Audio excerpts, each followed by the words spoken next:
monitoring what we're talking about, you know, what Sally said about Joseph.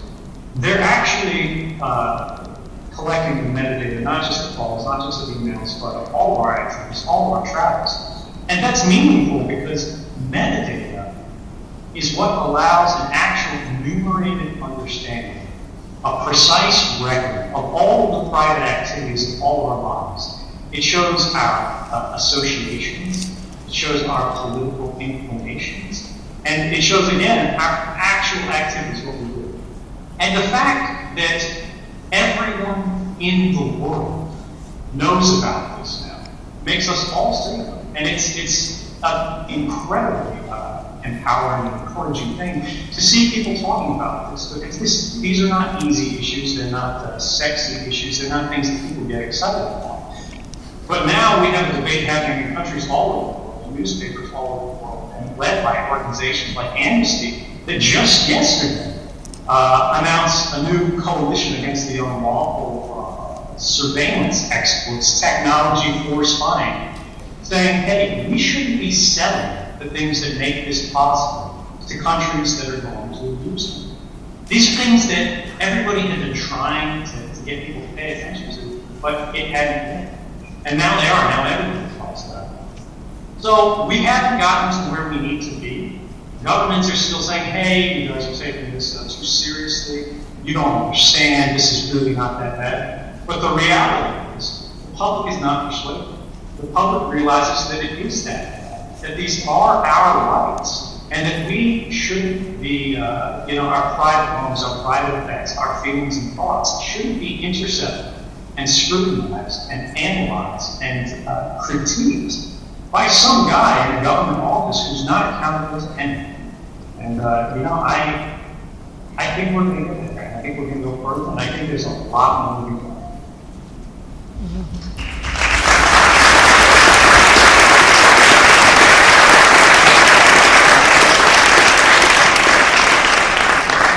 I had an interesting conversation with a critic, I think 2 or 3 weeks ago. I have a lot of conversations with critics these days because I have a lot of critics, although not as many as you, I think. But this is a person who's actually been supportive of work that I've done in the past, and has been a reader, and said, look, I'm really glad that you were able to do this reporting, but I'm really kind of anxious for you to get back to writing about drones or indefinite detention or abuse in Guantanamo or American militarism and the like, because there's all these topics out there as well, and I hope that you're not going to neglect those for any longer. And at first I thought to myself, actually it is kind of true that I have focused on this issue of NSA surveillance and related issues, which isn't all that surprising when you have a source who comes forward with probably the most significant leak in U.S. national security history. You tend to do some work on that, to the exclusion of other things. But the thing that I actually thought about was, and what I ultimately told that person was, I actually didn't feel like, the more I thought about it, that I had been neglecting those issues, because they're really not divisible.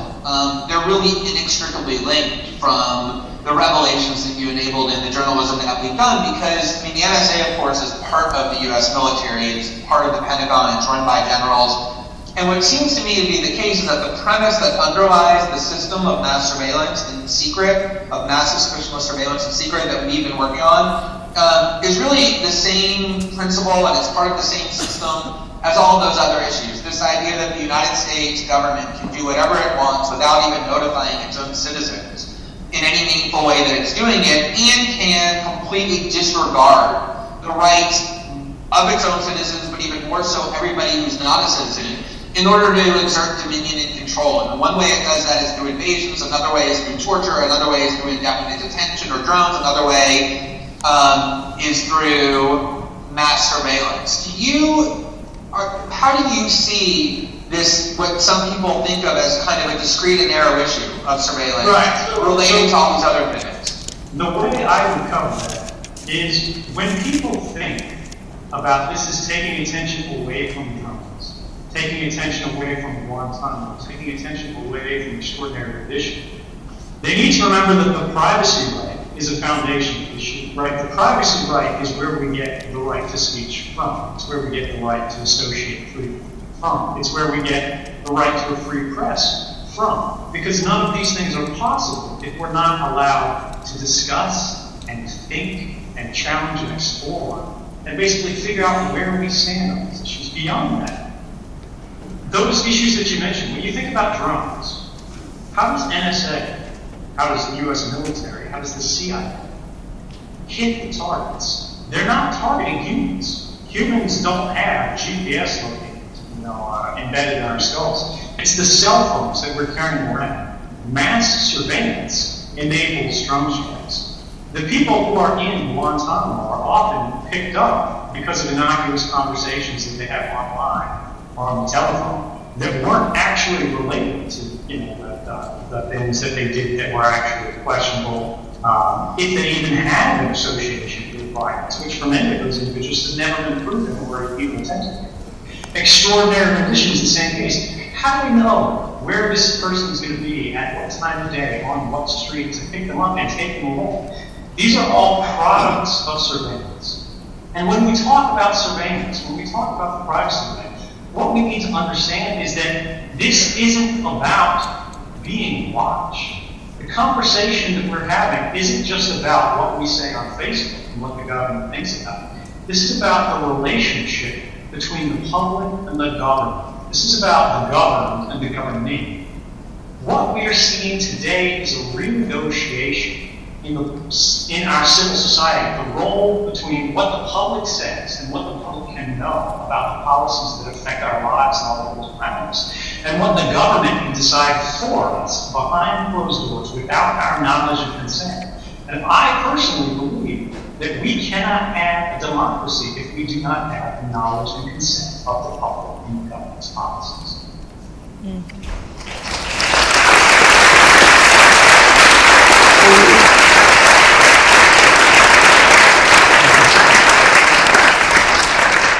So, if I could actually pass a question to you, because I haven't talked to you. You're trying to do a little role reversal? Right. For a long time. I'm going to interview you for you.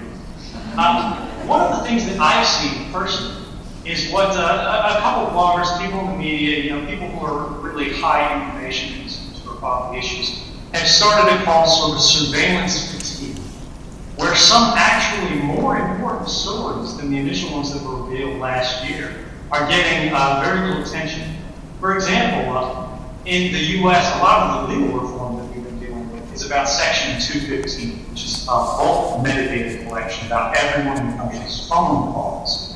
But that's not talking about content collection. That's not talking about warrantless surveillance of Americans, in which the Director of National Intelligence just recently written a letter to Congress. It's not talking about the bulk monitoring internet communications. And personally for me, I think one of the biggest issues that hasn't been covered by the media are the stories that you started in The Intercept recently, the new outlet, that are about the political targeted surveillance against dissidents, against people who aren't actually involved in national security issues at all. Can you tell us a little bit about those stories? How do you feel about them? Why do you think they haven't gotten as much attention? I'm talking about things like political and associational tracking, JTRIG.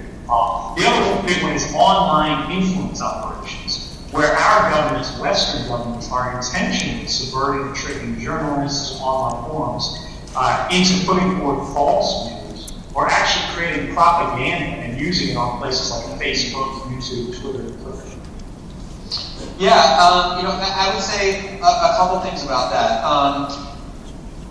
One of the advantages of having in your possession many top secret government documents is that it makes it much more difficult for the government to use effectively its principal tactic, which it tends to use first and foremost whenever it gets caught doing something which it should be doing. And that tactic is to lie to the public, to mislead and deceive the public.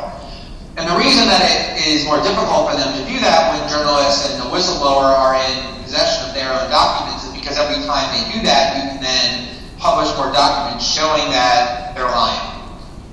But what's so amazing is that they are so adept at misleading the public so routinely, and they have so many allies in letting them do that, principally the people who pretend to be the watchdog journalists who are there to adversarially scrutinize what they say, but who in reality uncritically amplify it, even when there's no evidence for it, and even though it's false, as the New York Times can happily explain to you when telling you why they helped sell the Iraq war to the country based on false pretenses. And so you have this reporting that we've done, and at the core of the government's defense is a lie, is an absolute lie that they keep repeating over and over, which is the only information that we're collecting about Americans is just metadata. We're not collecting content without warrants. Now, Ed, you just did a really good job of explaining why collecting metadata can actually be as invasive, if not more invasive, than letting somebody read your email or listening to your phone call. But even if you are dubious about that proposition, what the government is saying, which is that we only collect metadata on Americans and not content, is absolutely false. The government is constantly reading people's emails and constantly listening to their telephone conversations who are American citizens without any warrants. That was the Bush NSA warrantless eavesdropping program that essentially got legalized in 2008 when the FISA Amendment Act got passed. They are, all of these programs, whether it be X-Keyscore or all sorts of other programs designed to collect and monitor and store emails and listen to telephone calls, constantly listen to the content of Americans' communications, whether speaking to a foreign target. But they've done a pretty good job with that lie of telling Americans, don't worry, the only thing that you really need to worry about that we're doing is collecting your metadata. And that's why the legislative effort has largely focused on metadata reform, because there's all this content collection they're doing under the FISA Amendments Act and 702 that they've done a good job of concealing. The other aspect to it, though, is, and I'm not sure if you were able to hear the part of the conversation we were having before you joined, but we were talking about one of the reasons why this story has resonated so much more than other revelations. And what I had said was that I thought a big reason was because this story wasn't just about spying on American Muslims or on Occupy or Palestinian activists or people perceived as dissidents. This implicates everybody. The first story we did, of course, was the Verizon court order that said they're collecting all Americans' telephone records. The stories that are about political abuse tend to be ones by definition that are directed at people who are engaged in political activity that the government finds radical or threatening. And that has always been a problem, is how do you get people who perceive themselves as fans of the government or the current party or the current president, people who view themselves as harmless, to say, I don't really mind and don't feel threatened by surveillance that's directed at those troublemakers because I'm not one of them.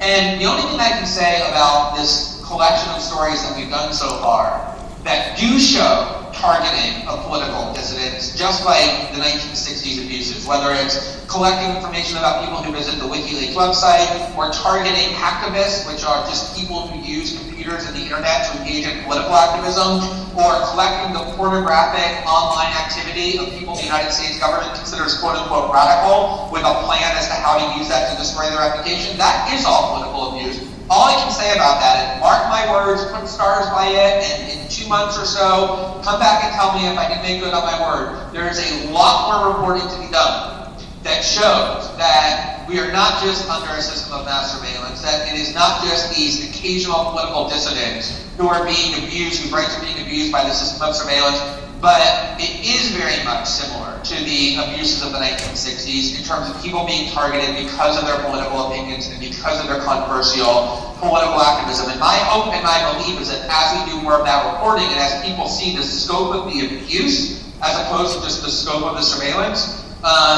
they will start to care a lot more. And ultimately that's our job as journalists, is to make people understand why they should care. I'd like to point out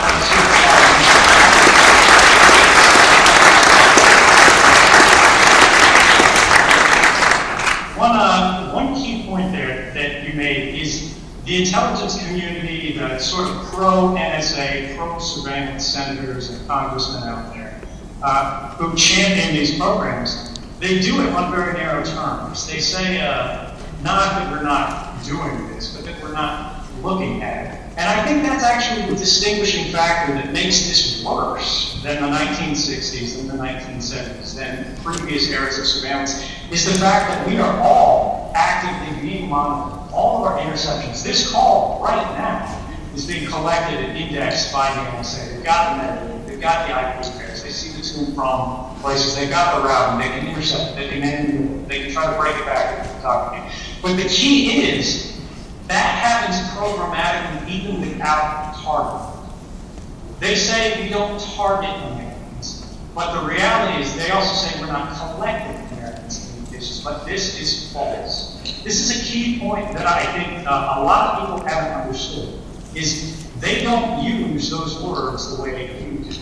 They are collecting those calls in normal English, but they don't call that collection, they call that ingestion, they call that interception, they call that analysis, they don't call it collection.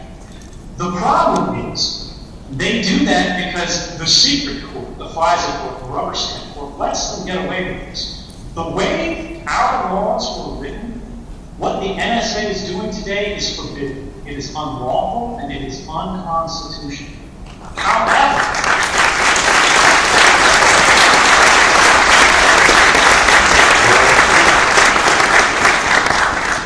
these things simply aren't allowed. If you look at the law and you look at what they're doing, it's not possible. There's no argument to be made. However, what they've done is they've decided not to take that argument to the public because they know they will lose. They asked these authorities in the 1990s to be able to intercept and decrypt the backdoor of every cryptographic communication. The public and Congress said no. It did not survive public scrutiny. So what they did post-September 11th was George Bush, Vice President Dick Cheney, and his counsel, his legal counsel, the Vice President, David Addington, got together, and they created this program called Stellar. They did it on the president's authority without any legal authorization at all. They said, we're just going to do this and nobody's going to stop us. Eventually, it culminated into a conflict where the acting attorney general threatened to resign. He said, this is illegal, this is unlawful, this is unconstitutional, and I'm not going to stand for it. So what did they do? They used this gap of the president's authority to take these programs to the Secret Surveillance Court, which over 33 years and 34,000 requests has only rejected 11 out of 34,000 requests for government surveillance.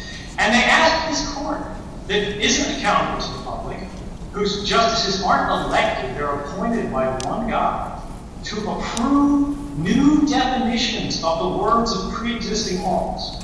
They redefined the meanings of the terms collection. They redefined the meaning of the terms electronic surveillance. They redefined our constitutional rights without asking us. And I say, what good are our laws if the words in them can be reinterpreted, if the meanings of our laws can be reinterpreted by secret courts and secret judges and secret agencies without any public accountability, without any public input at all? I don't think that's democracy, and I think that's something the public deserves to know.